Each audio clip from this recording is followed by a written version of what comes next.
அன்பு டெய்லி தர்பார் நேயர்களுக்கு வணக்கம். நம்முடன் இன்று இணைந்திருப்பவர் தேசிய ஜனநாயக மக்கள் கட்சியின் தலைவர் திரு பாபு பரமேஸ்வரன் ஜி அவர்கள். சார் வணக்கம் சார். உங்களை வரவேற்பது பெருமிதம் அடைகிறோம். வணக்கம் சார். அதிமுக பிளவு நாளொரு மேனியும் பொழுதொரு வண்ணமாக வளர்ந்து கொண்டே இருக்கு சார். கிட்டத்தட்ட புதுக்கோட்டையை தன் கையில் வைத்துக் கொண்டிருந்த முன்னாள் சுகாதாரத்துறை அமைச்சர் சி விஜயபாஸ்கர் அவர்கள் தன்னுடைய ராஜினாமா கடிதத்தை கொடுத்ததோடு மட்டுமல்லாமல் முதலமைச்சரை சந்திப்பதற்கு நேரமும் கேட்டிருக்காரு. இதை நீங்க எப்படி சார் பாக்குறீங்க?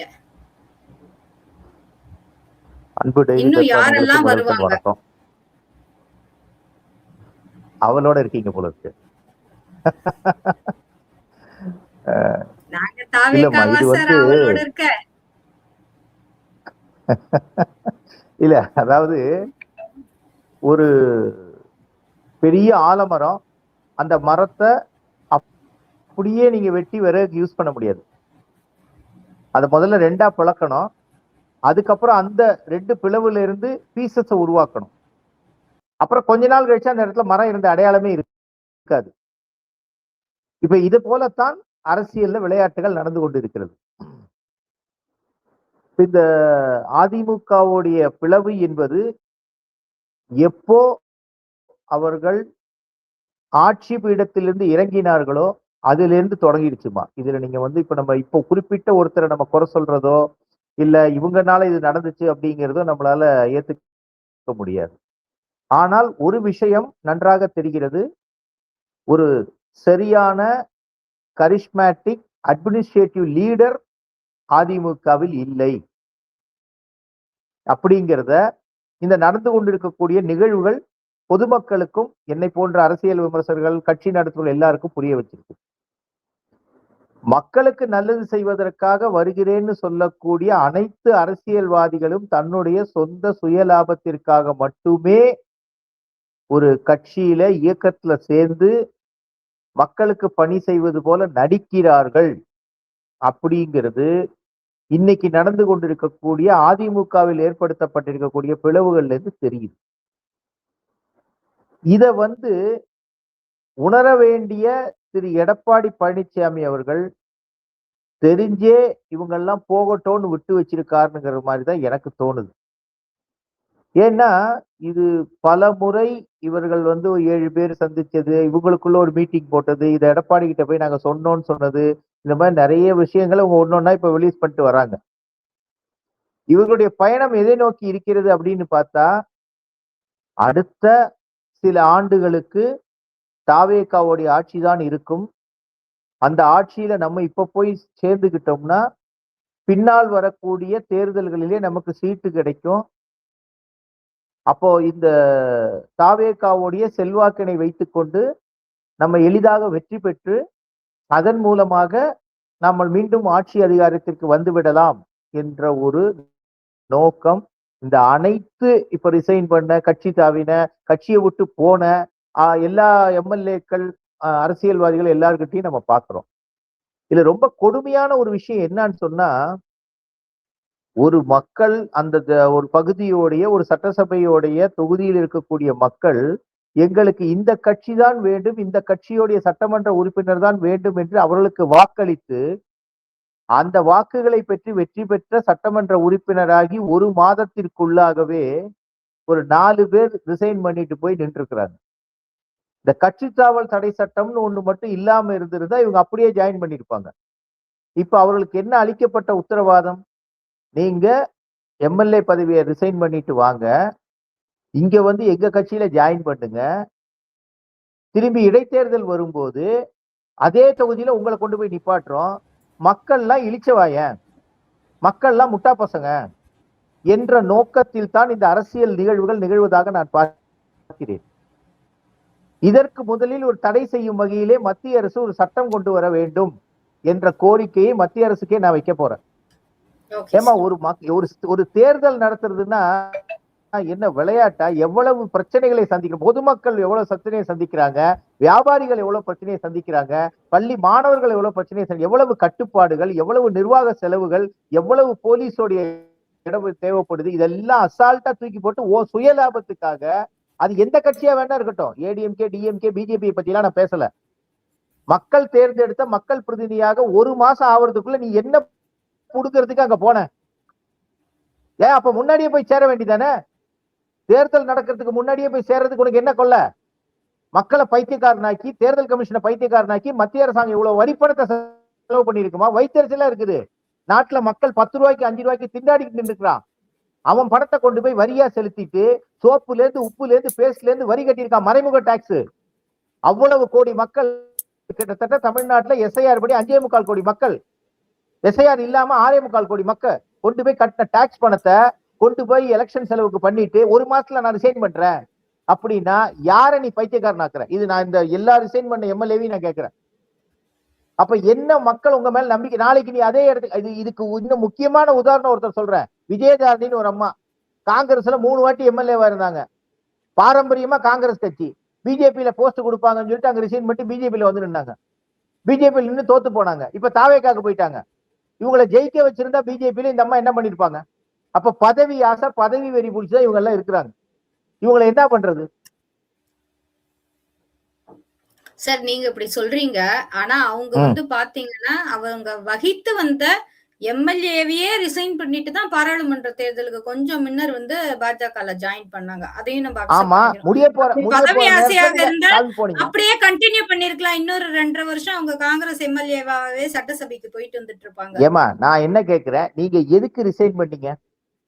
நீங்க எதுக்கு ரிசைன் பண்ணீங்க? ஒரு நியாயமான காரணம் சொல்லுங்க. எனக்கு அங்கீகாரம் கிடைக்கலன்றாங்க. எம்எல்ஏவா அங்கீகாரம் கொடுத்திருக்காங்கல்ல, வேற என்ன அங்கீகாரம் வேணும்?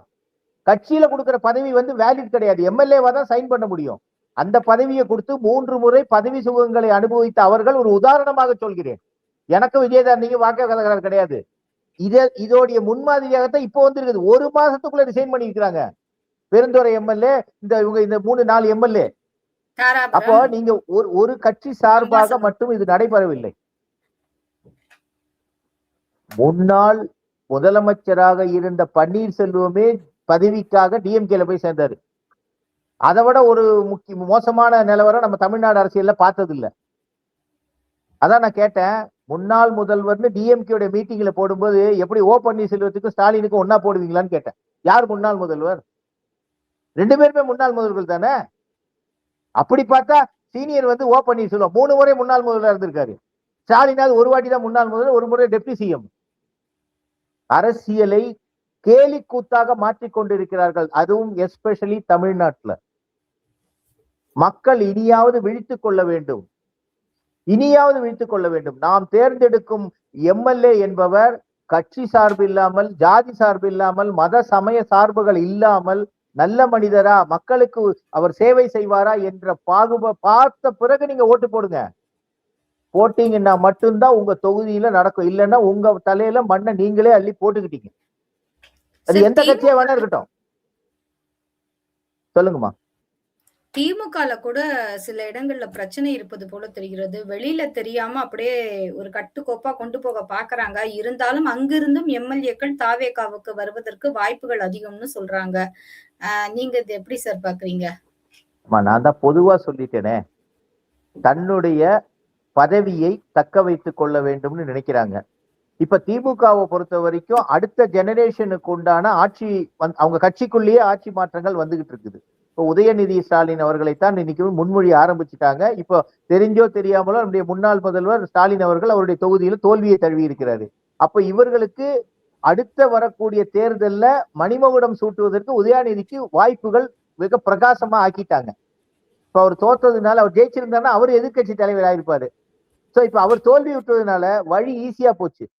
சோ அப்படி இருக்கும்போது திமுக இப்ப என்ன பண்றாங்கன்னா, யார் இந்த மாதிரி போவதற்கு முயற்சி பண்ணுகிறார்கள் நீங்க பாத்தீங்கன்னா, ஏற்கனவே இருந்த சீனியர்ஸ் தான் வெளியில போறதுக்கு இனிமே யோசிப்பாங்க. இல்ல அவருடைய வாரிசுகள் போவாங்க.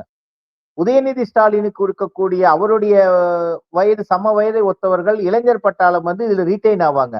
பழைய சீனியர்ஸ் வந்து இப்ப நமக்கு வாய்ப்புகள் கிடைக்கல, சீட்டு கிடைக்கல, இனிமே வாய்ப்பு கிடைக்காது. ஏன்னா ஸ்டாலினே கொஞ்சம் கொஞ்சமாக ஒதுங்கிடுவார் அடுத்த எலெக்ஷனுக்குள்ள.